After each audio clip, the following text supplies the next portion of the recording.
Alright guys, this is properties of exponents. This is help with 6.1. This is my notes, not the notes that Algebra Nation gives. Essentially, this is going to lead into exponential equations and solving them and stuff, but we're going to go a little simpler now.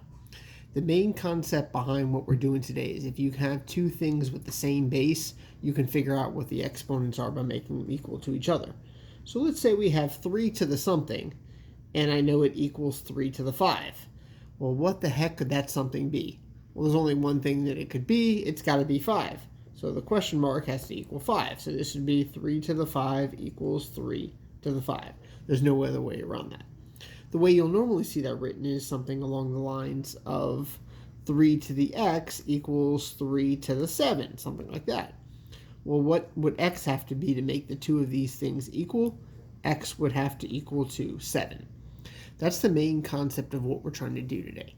What you're going to see a lot of is different ways to present that, but it's all working off the same skill that if you can have the same base, so the base of 3 and a base of 3, or a base of 5 and a base of 5, whatever it may be, you can set the exponents equal to each other because that's the only way that the two sides of the equation are going to equal each other. If the bases are the same, these have to equal the same. Now, if the bases are not the same, you can't do this. So 5 to the x equals 3 to the 7. You don't know what the heck x is because the bases are not the same, so it doesn't work that way. Everything we're going to be doing today is going to either have the same base or you're going to be able to get the same base. So let's start off with a problem like this. The first way that they'll try to disguise this is they'll write it out like this. Well, 3 to the something equals 27. Well, if you try it in your head, 3 times 3 is 9, times 3 is 27, so x would have to equal to 3. So you could kind of figure that out in your head. But what if the numbers were a lot bigger, a lot more complicated, things like that? What we're going to do is take this 27 and write it in terms of a base 3 with some exponent. So we'd rewrite this as 3 to the x equals 27 can be written as 3 to the third. Whenever you see the base over here of 3, figure out 3 to the what would get you to 27, because you're going to be able to rewrite this as a base of 3 and then some exponent. In this case, it just happens to be 3. Well, now that we have the same base of 3 and 3, we know that x has to equal to 3. And there's nothing to solve. There's no 2x or anything like that. This is just your answer, x equals 3. Now, where this will go is you could have something like this. 27 x to the minus 4 equals 3 times 2x to the minus 6. Now that just got a whole lot harder looking, but really it's the exact same concept. We've got two bases. The base of one is 27, the base of the other is 3. We need to be able to write out this problem. Forget about these complicated exponents for right now. Just worry about the 27 and the 3. How can you write 27 in terms of 3 to some exponent? Well, 27 is going to be 3 to the third. But we've already got an x minus 4. And then all this equals to the same 2x minus 6. So all we did was turn that 27 into a 3 to the third, which is the exact same thing. Now the way you'd simplify this is take this 3 and distribute it to everything. So this is going to become 3 to the 3x minus 12 equals 3 to the 2x minus 6. Now what we did here is we got the same thing we were trying to get in the first place. Same thing we were doing all the way back up here at this problem. We were writing the problem as two sides with both having the same base. So both have the base of 3. So now if I know that this is going to be equal to all of this, and the bases are exactly the same, that means somehow this exponent has to equal this exponent.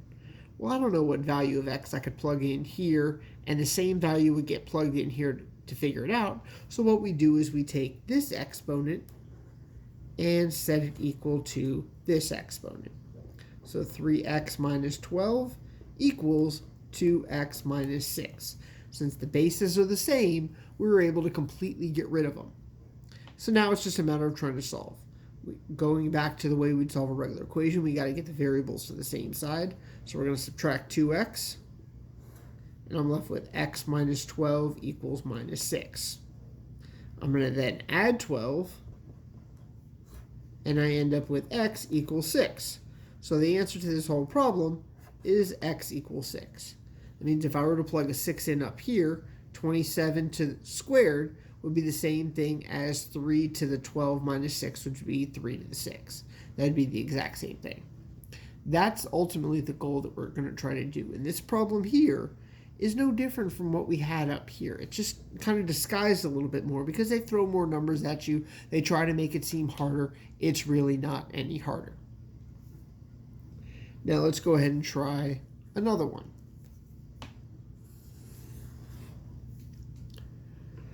We've got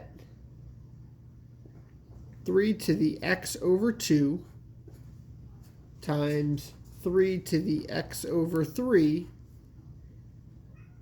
and all this is going to equal to 39. Now, once again, they're trying to disguise. It's the same type of problem. We've got x over 2. We've got x over 3. In order to combine these two together, which is what we want to do, since they have the same base, we need to get these exponent fractions to be the same. Because remember, when you're multiplying exponents, you add them. So this would be x over 2 plus x over 3. The problem is with the different denominators, we can't actually add them together. So we need to get like denominators. The first number that 2 and 3 will both go into is 6. So we're going to multiply this by 3 over 3 and this by 2 over 2. So we're now going to end up with 3 to the 3x over 6 plus 3 to the 2x over 6. All this equaling to 39. And remember, all this is actually multiplied by each other, not the plus sign that I put in there.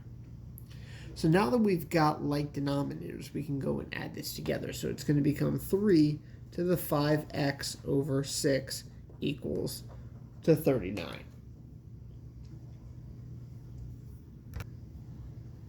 Sorry, I actually wrote the problem wrong. This isn't 39. This should be 3 to the 5x over 6 equals 3 to the 9. Big difference there. 39, we'd have to use logs or natural logs to solve it, which is beyond what we do in this class. Here, this actually works. Once again, we have the same base. So what we're going to do is go and set this exponent equal to this exponent. So 5x over 6 equals to 9. Now to solve, we got to clear out the fraction, so we multiply by the denominator. So we're multiplying by 6, multiplying by 6, 5x equals to 54. Divide by 5, divide by 5, x equals 54 over 5. And there's your answer.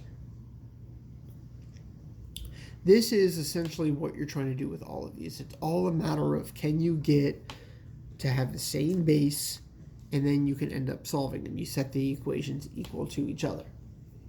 And one of my cats is over here trying to help. So if you have any questions, please direct all your comments to Bella the cat. So likewise, with all these problems, same bases, set the exponents equal to each other. Same bases, set the exponents equal to each other. The first trick is they write out a number that can be rewritten. The next one, you're writing out a number, you have to distribute some stuff. The next time you're multiplying things together where you have to get the same base. This is section 6.1. I'll put out another video for 6.2 later on. Hope this is helpful. If you have any questions, probably the easiest thing to do is Edsby message me with a copy of with a picture of your work. Edsby tends to work better at night, so that's usually when I'll be responding to stuff.